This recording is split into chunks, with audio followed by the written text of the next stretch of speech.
Bon, vous êtes prêts pour la suite et la fin de mes épisodes ouais, c'est ça, de ma vie, comme vous me l'aviez demandé. Donc, c'est en 4 épisodes et les 3 autres sont dans la barre d'infos si ça vous tente de regarder. J'ai créé une petite playlist très égocentrique de ma life, si ça vous tente. Donc, on en était où je quittais la France parce que j'avais le cœur brisé et que j'étais seule au monde. Pour retourner habiter au Canada avec mes parents et ma soeur. Donc j'ai tout quitté, je suis partie, la tête basse, la queue entre les jambes, comme on peut dire. Là où on était resté, c'est que j'avais mon business de création de bijoux, donc j'avais ma clientèle et tout. Il fallait que je recommence tout depuis le début, mais je voulais aussi un appartement en même temps. En arrivant pour ne pas avoir à déranger ni vivre avec mes parents, même si c'est pas grave pour eux, hein, mais c'était juste que je voulais un peu mon indépendance et voilà. Donc mon père m'a gentiment proposé de me former en couture pour que je puisse travailler à ses côtés et me faire de l'argent en fait. Donc j'ai commencé des cours de couture assez rapidement. Ça m'a pris, je dirais, à peu près un mois pour être complètement autonome et travailler là-bas directement avec lui. Je faisais de grosses journées. Si ça m'a pris juste un mois, c'est parce que je me levais très tôt le matin, genre à 5-6 heures, et on allait travailler, et à 10 heures je prenais un break pour aller en cours et je revenais à 14 heures jusqu'à 6 ou 7 heures le soir pour pratiquer ce que j'avais appris. Donc c'était intensif, on avait besoin de quelqu'un tout de suite qui soit capable de faire quelque chose. Donc j'ai appris la couture et je pensais que ça allait être quelque chose de, comment dire, temporaire. Et finalement j'ai décidé de partir à mon compte, toujours avec lui. Lui il a des pressings, donc je travaille pressing ou nettoyeur dépendamment d'où vous êtes. Donc je travaillais avec lui dans son local et je faisais les retouches. Et j'étais partie à mon compte, mais j'étais dans la début vingtaine, c'est-à-dire que je n'avais aucune idée de la gestion de l'argent, c'est-à-dire que aussi je travaillais du lundi au samedi tout le temps, donc mes horaires étaient assez énormes, je travaillais quasiment 60 heures par semaine chaque semaine. Et pour me soulager, pour me détendre, je claquais tout mon argent, soit en achetant des choses ou en sortant beaucoup avec des nouveaux amis que je m'étais fait par les internets. Encore une fois, c'est la seule façon pour moi de me faire des amis de toute façon. Donc dès que je suis arrivée, je commençais à me chercher un groupe. Et je peux vous dire que j'en ai vu des gens spéciaux et des gens géniaux en même temps, des gens avec qui je suis toujours amie d'ailleurs. Donc je suis sortie, j'ai claqué mon argent, pendant plusieurs années.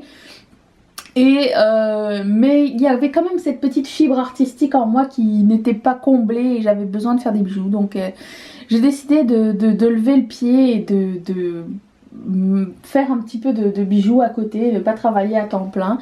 Et c'est un peu là que c'était un peu la dégringolade, c'est-à-dire que j'ai vendu mon business et j'ai décidé d'être employée. Pour moi c'était plus facile,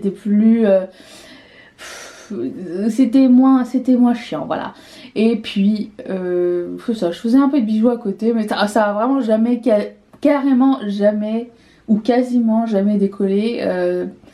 Je pense que quand on veut faire quelque chose d'artistique et qu'on veut en vivre, il faut le faire à 100%, c'est ce que je fais maintenant. Mais bon, c'était juste parce que j'avais besoin de me dégourdir un petit peu les doigts à autre chose que de faire des ourlets de pantalon, on va dire. Il y a aussi cette période-là, à mes 25 ans, moment marquant, c'était l'année marquante. Et 25 ans, c'était, oulala, c'est l'année où je suis partie pour le premier et le dernier spring break, parce que quand tu as 25 ans et que tu vas dans un spring break, comment dire, tu es l'aîné. Je n'étais pas l'aîné, mais j'étais pas loin.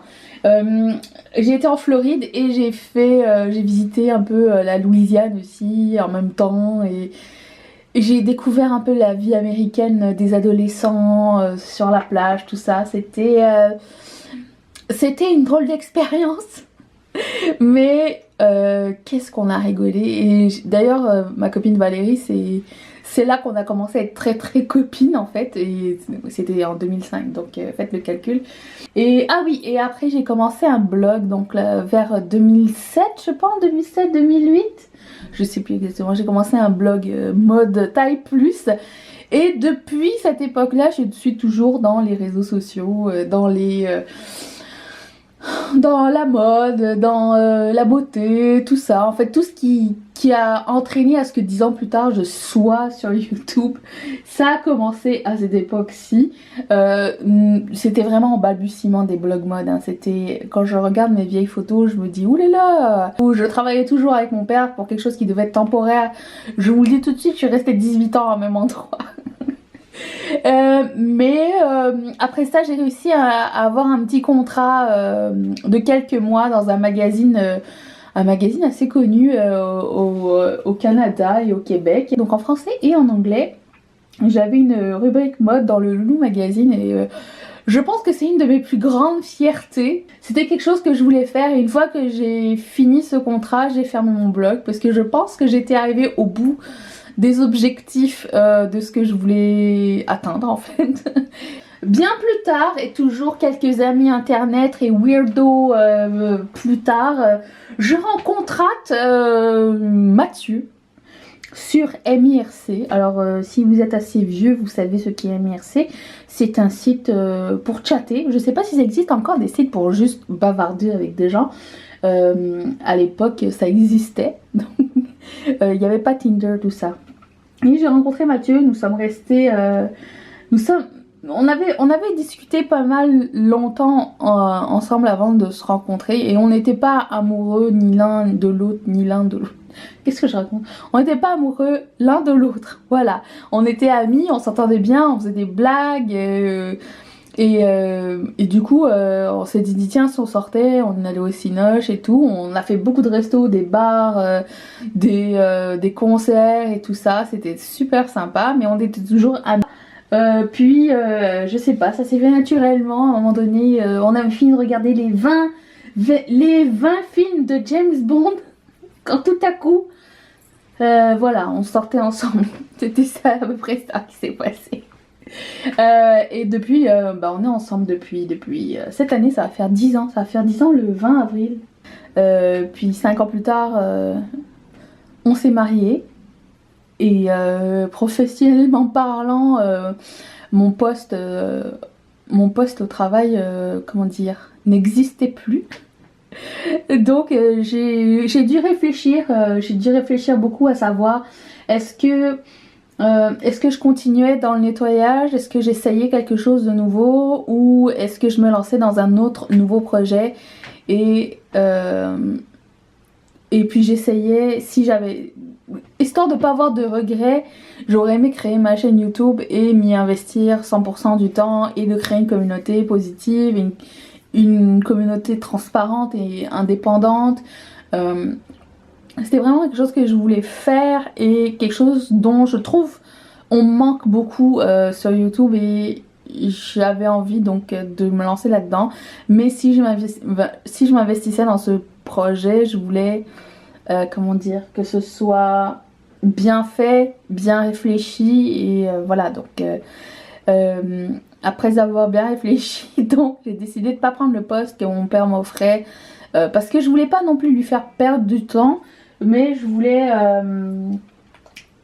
aussi, j'étais pas sûre de moi et comme j'ai bientôt 40 ans, je sais pas quand j'aurai la chance de faire quelque chose de passionnant et créatif et éventuellement en vivre. Donc j'ai décidé de refuser le poste qu'on m'offre et de me lancer en fait directement. Et c'est comme ça que j'ai démarré Patreon, dans l'espoir qu'à un moment donné ça puisse décoller et qu'on puisse réaliser ce projet sur YouTube. Et franchement jusqu'à maintenant je suis juste ébahie et surprise et tellement reconnaissante de tout ce qui se passe sur YouTube, la communauté que vous êtes, les gens que vous êtes, la gentillesse, la déconnade les humains que vous êtes sont...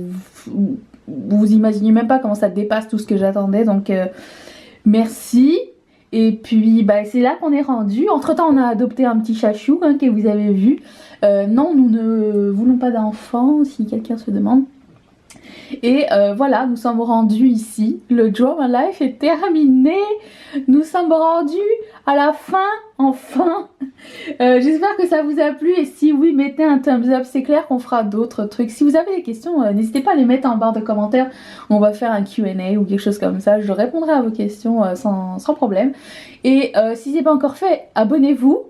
Et n'hésitez pas à regarder la dernière vidéo que j'ai fait. C'était un super méga haul.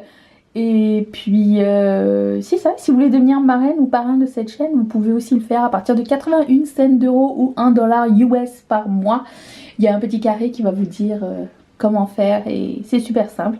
Et voilà, je vous embrasse tous très fort, on se retrouve pour du make-up vendredi. Je vous aime, vous savez même pas à quel point. Bye.